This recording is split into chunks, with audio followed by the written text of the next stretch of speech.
So welcome to this episode of Ayurveda Health Labs. Today we have Dr. Siji Nath joining us from Ramaiah Ayurmegha, powered by Ayurmegha. She will be talking about PCOD symptoms, diagnosis and treatments in Ayurveda.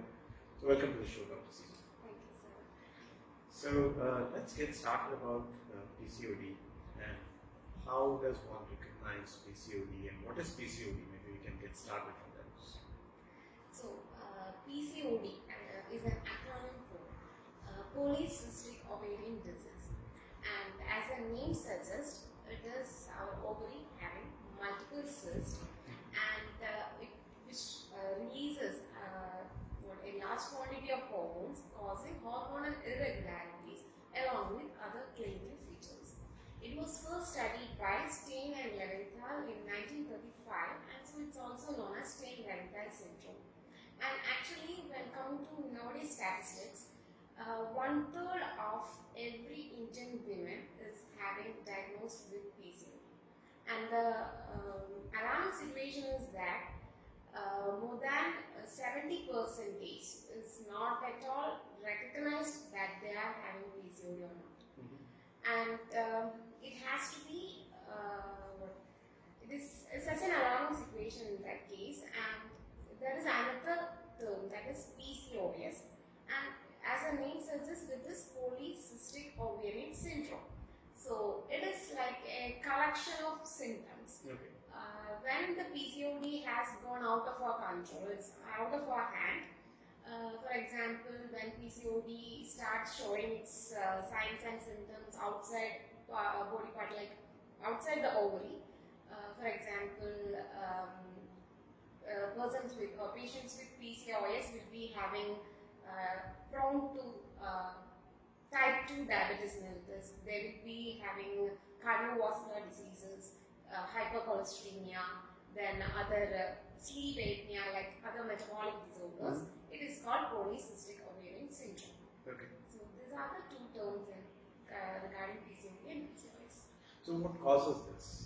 So actually, this PCOD, when we come into that, our female reproductive system consists of 2 ovaries, and monthly when they are at their reproductive age, each woman's ovary, either one of the 2 ovary, will be producing a follicle which matures and releases the female egg or ovum.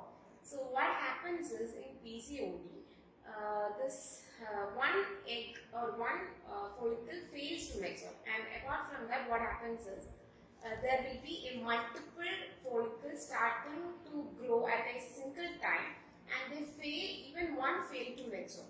So what happens is after a certain amount of time, they will be converted to cyst, and they will be surrounded in the superficial surface of the ovaries, causing this like pearls on a string. Pearl beaded structure will be in ultrasound scans. We can see pearl beaded structure. So that is a cause. So while you explain the cause, it sounds a little more intriguing because it can't be seen. Yes. So externally, are there any signs of Sure. That is PCOS? signs and symptoms of PCOS. Like mostly more than 70% case will be presenting with any of the ovulatory or any of the menstrual changes, like some will be lacking menstruation, like anorexia, we can say. Some periods will be scanty, that amount of blood going on will be scanty, or number of days of their menstruation will be 2 or less than 1, like that. Then some will be having heavy periods, like amount of blood flow will be great. And some may be delayed periods, some may be getting early periods, like that. In once in a month, they will get 2 or 3 times getting periods, and some may be having periods in more than 45 days, like that. Like sometimes once in a year,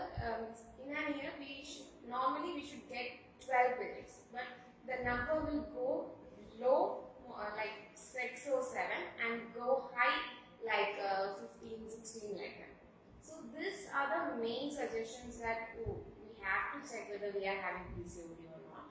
Next will be some symptoms because of the high testosterone or male hormone increase in the female body. It will be like presence of facial hairs, especially on the upper lip, chin, chest area. Then acanthosis nigrans. That name is caused because there will be the neck region. On the back side of the neck, there will be blackish discoloration and it will be very visible. And one more interesting part is that the persons with acanthosis nigrans have seemed to be developing insulin resistance more. And next is like falling of scalp hair, and it is called androgen alopecia. Then person's weight will be increasing, like obesity. It can be noted by our waist circumference will be increased more than 80 centimeter. I see. Okay. Then if one is tending to lose weight, means if one want to lose weight, but then also they are not able to lose their weight. So it may be a chance, there may be a chance of PCOD. Sure. So these are the symptoms. And then most common is females will present in infertility or unable to conceive. So even they are having a healthy sexual life, but they are not able to conceive a baby. So these all suggest there may be a chance for PCOD. So in that case, how do people go and get it diagnosed? Yeah, so the diagnosing criteria, what we follow is Rotterdam's diagnosing criteria for PCOD. So it includes, it should be studied under a USG, means ultrasonography. So any of the three following criteria should be followed. At least two should be followed to say that to diagnose a lady with PCOD. So one is in each ovary there will be multiple cysts more than 12 in number, and that size of the cyst will be varying from 2 to 9 mm in diameter. And the last one is there will be an increase in the volume of ovary, that is more than 10 mm. So any of these three, two of these three will be if it is satisfied, we can say that lady is affected with PCOD. Sure. So ultimately, I mean, this does mean that it affects fertility of every member. Yeah. So how does it? Because in Ayurveda, when I'm coming to the Ayurvedic part, what we see is for a garbhodharana or for a healthy consumption, there are four factors like Kshetra, Ritu, Bija and Ampu. What is modern, we can correlate with us, our healthy female reproductive system. Bija, the male and female gamete with of good quality. Then the time, the healthy the fertile period of the women, and the whole physical and mental conditions of the both partners. So what happens in PCOD is that, as I have already said, this even one follicle will be unable to mature it fully and to release the oocyte of the female ovum. So there will be an ovulatory cycle, that is no ovum present in the cycle. And even if a lady is having ovulation, it won't be at right time. So we can't predict when she will be having the ovulation, what will be her fertile period. We can't calculate it. Okay. So and we can't participate. They can't participate in sex according to that timing. So next, even if they conceive also, because this multiple cyst in the ovary is releasing a large amount of unwanted hormones, it will cause a hormonal imbalance, so it may result to implantation failures. That means even if they egg is fertilized, it fails to get implanted in the endometrium of the uterus. So how different are the treatments in Ayurveda compared to what you have in modern medicine, or can you combine both of them? Yeah, sure, sir. In Ayurveda, there are some unique terminologies that we name for what we define to how a healthy person is for a disease, or how a disease gets manifest, how can we treat. There are some terminologies and unique terminologies. And coming to this, the most fundamental one is the Tridosha theory, then the Saptadhadus and the Trimalas. So Tridosha theory is that it defines the functional elements of our body. like Vata, Pitta and Kapha. Right. The Vata, as the name states, it is something which has the quality to move, and it is something that can be disturbed at the earliest as possible. And it is said to be, among the three doshas, it is said to be the most superior. And coming to Pitta, anything related with our transformation or a metabolism, we can call it with Pitta. And in case of Kapha, something which gives us strength or with something which nourishes, we can call it with Kapha. So then coming to the Sapta Dhatus, these are the structural elements that compose our body. So, namely, it can be the Rasa, Rekta, Mamsa, Medu, Asti, Maja and Shukra. Right. So, these are the Saptadhatus. And coming to the Trimalas, after this metabolism, there will be a lot metabolic waste or some unwanted materials. We can call it with as this. So, the Trimalas include Pudisha, Sweta and Muta. So, these three constituents like the Tridhatus, Tridosha, Saptadhatu and Trimala, their equilibrium, they are always in a dynamic equilibrium. So, their equilibrium means once it is disturbed or altered, it will result with disease. So, the area where the disease gets manifested will be depending upon where this increased or vitiated doshas and the vitiated dhatu gets lodged. In which part of the body they get lodged depends upon that where the disease gets manifested. So coming to this case in PCOD, the main culprit or the main dosha which gets vitiated will be the Kapha dosha. Okay. Along with Vata will also be involved. So and this increased or vitiated Kapha dosha along with Vata will be vitiating the Megho dhatu. So these three will be lodging in the ovaries. So there they develop some abnormal changes. That is the PCOD or polycystic ovarian disease. So would that mean that people, especially with Kapha dosha, are prone to this more than the people who have other doshas? No, because every person's these three doshas will be present in our body for our normal functioning of the body. So what happens is due to some reasons, these equilibrium will be disbalanced. So, mainly particularly in Ayurveda, what we say is Nidana Parivarjanam Chikitsa. That what it means is if we remove the cause or the reason for the disease, half chikitsa or half treatment is done already. Yeah. So, like if we remove the Kapha or Medo Vardhakara Karnas or the reasons which vitiate this Kapha and Medo dhatus and doshas, we can reduce or we can clarify this disease. So when coming to the causes, I can say we can classify it into mainly four. First one is our lifestyle. Most women, let me explain to you simply. Like I haven't seen in person or any lady coming from a lower socio-economic status affected with these kind of like PCOD. That's interesting. Because what happens is that they have a different lifestyle or they follow a different lifestyle rather than a middle class or upper class woman. Now they are having. And one more interesting fact is that even my mother or my grandmother will not be affected with such a kind of disease. And the ladies with my age or my offsprings like that, there may be a more chance or they are more vulnerable for such disease. So you're saying it's a recent phenomenon, recent disease? Yes. So it has some relation with our lifestyle. So as of all, nowadays are following a sedentary type of lifestyle. We are not exposed to some exercise or we are not ready to some metabolic rate of activity will be very low. So it has some connection with this disease. So when coming to Ayurveda, the Kapha dosha will increase when we are not having a good metabolic activity. And it is a main cause of Kapha, Medu, Dushtin according to Ayurveda. And next reason we can say is not having a proper diet.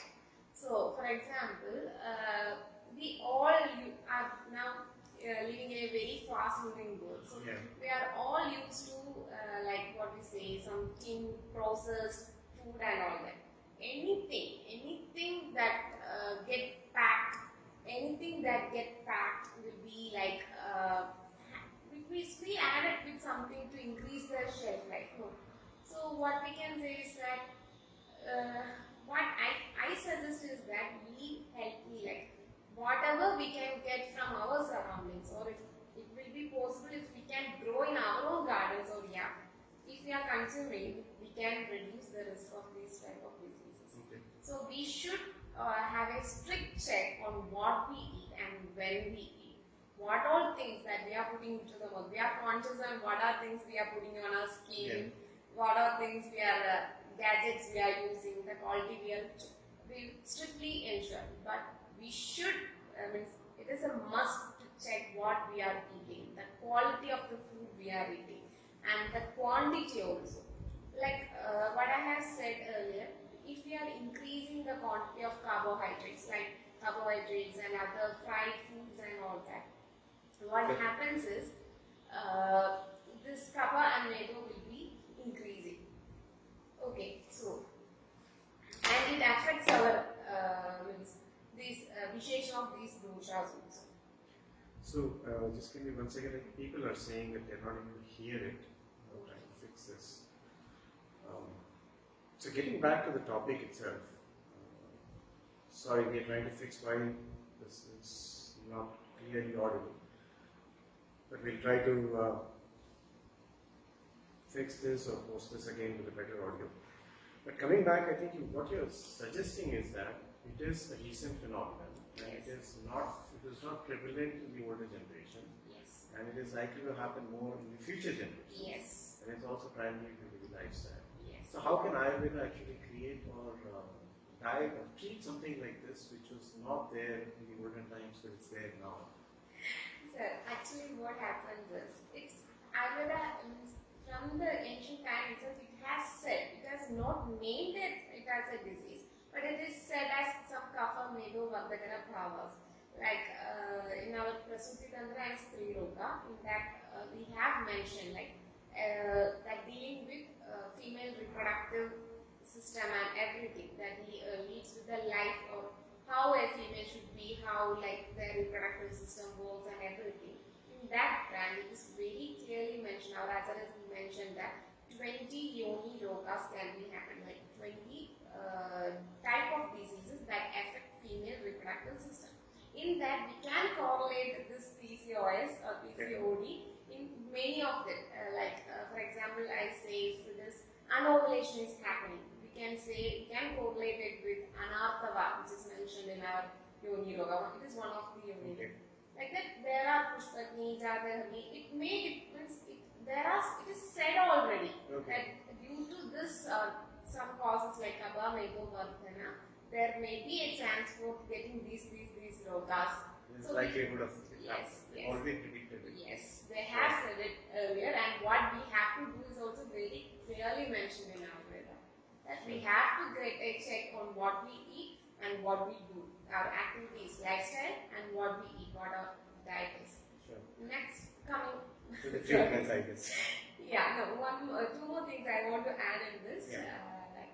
Coming to the sleep, Nidra is also having very importance in this era and this disease also. What happens is, for example, nowadays females are working with night shift or working late in night in artificial light. They are, some clinical studies say that they are prone to this disease more than that works a day like that. So what happens is, our body, everyone's body is having a pineal gland in our brain. Yeah. So that gland produces melatonin, that is a hormone which balances our sleep. So that is produced when it is dark. So that is the one responsible for our biological clock, sleeping cycle. So what happens is, when a woman works on an artificial light, or when they are on not at good working at late nights, what happens is their body get confused. So is it day or night? That gland will be confused, so they don't produce that. So they get their sleep cycles very much disturbed. And this hormone has direct relation with their ovaries. I see. What happens is, this hormone is responsible for the maturation and good quality qualities of oocyte, that is a female ovum. Mhm. So when it is disturbed, when it is not produced accurately, it will definitely have the female will definitely have reduced sleep or disturbed sleep cycle, but she is more prone to have less quality of ovum, later dealing with what there is a chance for infertility also because of that poor quality of ovum. Sure. So there are a lot of reasons and areas that you touched upon. So specifically coming to Ayurveda, I think my earlier question was touching upon, can it be combined with the modern medicine treatment in Ayurveda, or how do you actually go about treating this in Ayurveda? Yeah, sure, sir. Because we need modern diagnostic methods and everything, that Rotterdam criteria and what I said, everything is based on modern diagnosis. So when we see everything, we have to get it done at regular times to diagnose whether a lady is having or whether she is prone to PCOD, whether she is having PCOD and all that. Then we can do it, but we can manage it very beautifully with Ayurveda, the mode of treatment. We can manage it very clearly. So how is it done? How do you go about treating somebody with this? Yeah, because sir, Ayurveda, as I have told you, it is having some uniqueness for each person because of their prakriti and this, what I have said earlier. They may differ from everyone. So we will be concentrating treatments for each and everyone. There will be some individuality in treatment also. Okay, so if I say if I have two patients with PCOD, there will be also difference in them. They are having a common disease, but as their body constitution differ, the treatment protocol will also differ. Okay, so mainly we can go for kapha and medo, means to decrease that kapha medo dushti. Then we can go for if patient is having some insulin resistance, like that I told, like if they are having type 2 diabetes mellitus, we can go for that. It depends upon what are the clinical symptoms that patient have. Okay. So I think you were talking a lot about the food, the processed food, and things that are added these days. So what diet do you recommend? I mean, again, is this very specific to doshas, or how do you customize the diet for people who take Yeah, care? mainly we can say something general about diet, and because particularly we have to get personalized with the diet, but generally is when I'm saying, I will ask them to cut down the amount of carbohydrate intake. So what happens is, it is a good source of energy. We need carbohydrate daily, but overeating of carbohydrate, what happens is it is converted into fat and it is stored as like visceral fat and all that. So, and one more thing, the patients will be more prone because of this high increase in the androgen. They will be having insulin resistance, or more prone to type 2 diabetes. Yeah. So we have to control our blood sugar also. So what the patients, I suggest to the patient is, they have to go good with dietary fibers, that they have to take a lot of fruits, and more specifically not imported from any California or like that, because that may be also having some additives in that. So any seasonal fruit that they can buy or get fresh from locally, specifically it should be local, that they can get it fresh, or if they can find it from their own backyards, it will be good. Sure. Increasing the amount of dietary fiber, like fruits, vegetables, seasonal fruits and vegetables, more with nuts. Nuts is a source of good cholesterol. More with nuts, and we can say like no to this poultry which is coming, like broiler chickens and all that, because they are added with male androgen hormone. They are injecting directly to get good size and everything. So we have to cut down, and if they want, they can eat country chicken, no problem. And like that, we have to be specific with the diet. And curd also is a reason. Curd is having some direct connection with kapha medo dushti. So you can ask them to cut down curd, but they can have buttermilk. Like that, we have to. And these all things will be specific when coming to persons. So again, another interesting area is, given it's so personalized, does any kind of seasons have impact? Are there any specific seasons where people should be watching out? Because Ritucharya is something that is Yes. Like great. Yes. Ritucharya and Dinacharya, these are the two specific seasons mentioned in Ayurveda. Like when coming to the Ritucharya, it is like the fertile period. It depends upon the fertile period of the women, and more specifically, it has a direct action with PCOD. Means it is only on the Ritucharya we will get to know whether we are having anovulatory cycles, whether we are having less or scanty periods, or whether we are delaying the periods, whether we are having heavy periods.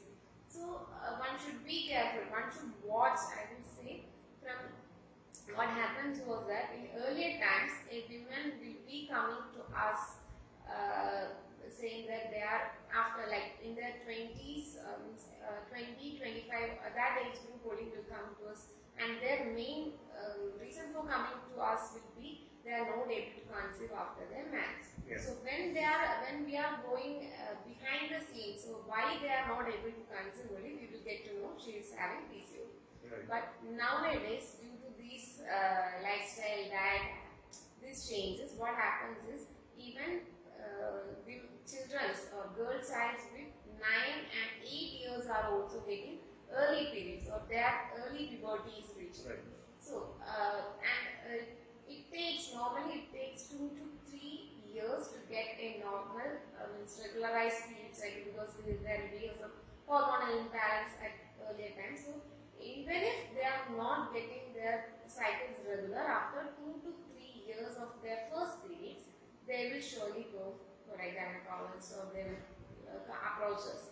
Then then they will be showing some signs and symptoms of this hairs, pubic means facial hairs, then acne, means because of the hormones, means increasing testosterone.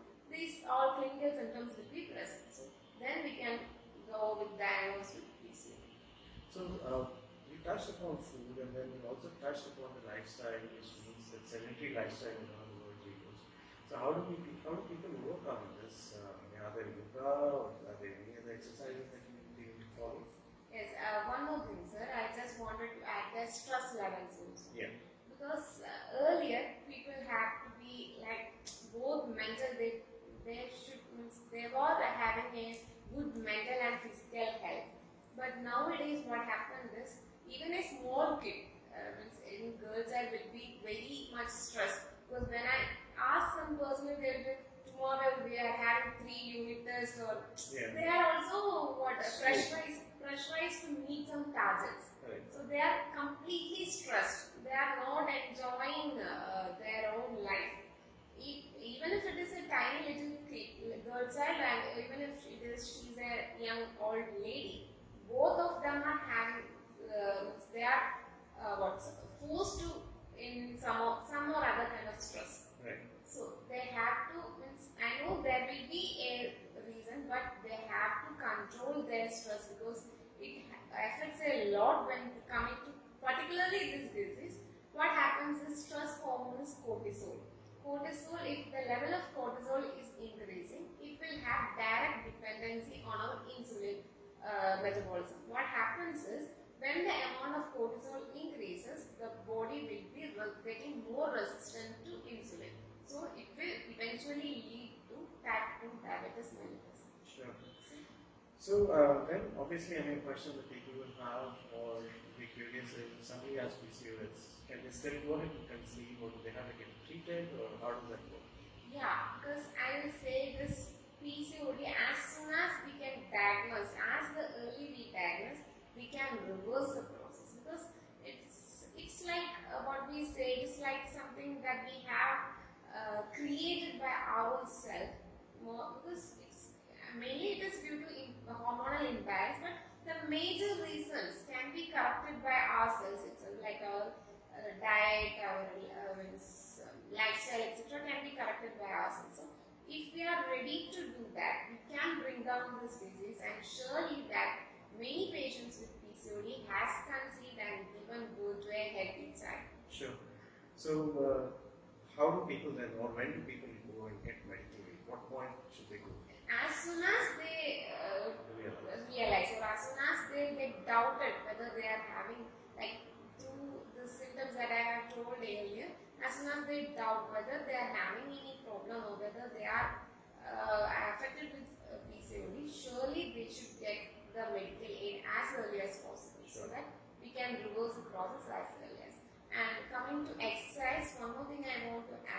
this stress hormones will be very much high in the patients with PCOD.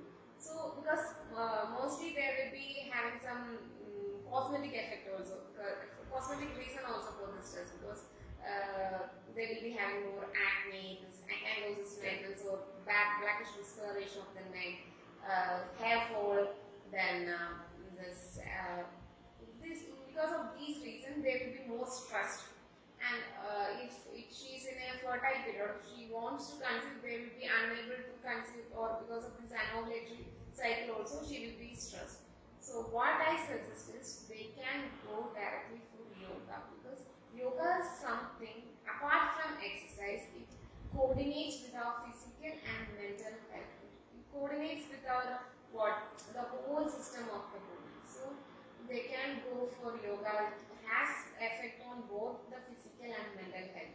They can have a good physical health. Along with that, this cortisols or the stress can be balanced with this yoga. Sure. So I think that was really helpful. But finally, as a parting note, you talked about yoga. So are there any specific asanas that somebody should follow? Sure. Yeah. Even in that, it should be customized, because patients sometimes they will be having back pains, or even if they are having some cervical problems, they should consult a yogacharya before this, yoga teacher before this. But most probably, if they are healthy, they are having no other comorbidities, no other issues, they can directly go with Surya Namaskara, like asanas like Setu Bandhasana, Bhujangasana, Gomukhasana, anything like that. And are therapies mandatory to treat these in Ayurveda, or is it just can be treated by asanas and medications or something? First, the time depends. Right. Like which point of time they come to us depends. For if it is a girl at her early stage of puberty, means early stage of their life, we can control her with, even if it is not too worse, we can control with internal medications. Okay. But if she's a grown-up lady at her 30s or 35 and she badly needs a baby for the next examination, then we will go with some external as well as internal. Sure. That was very, very helpful, Dr. Siji. Thank you so much. And I think if anybody wants to reach you, I'm sure we can connect with you on the Ayurveda app, or they can call Ramaiah Ayurveda in Punjab Hills in Hyderabad. Thanks again for all your time.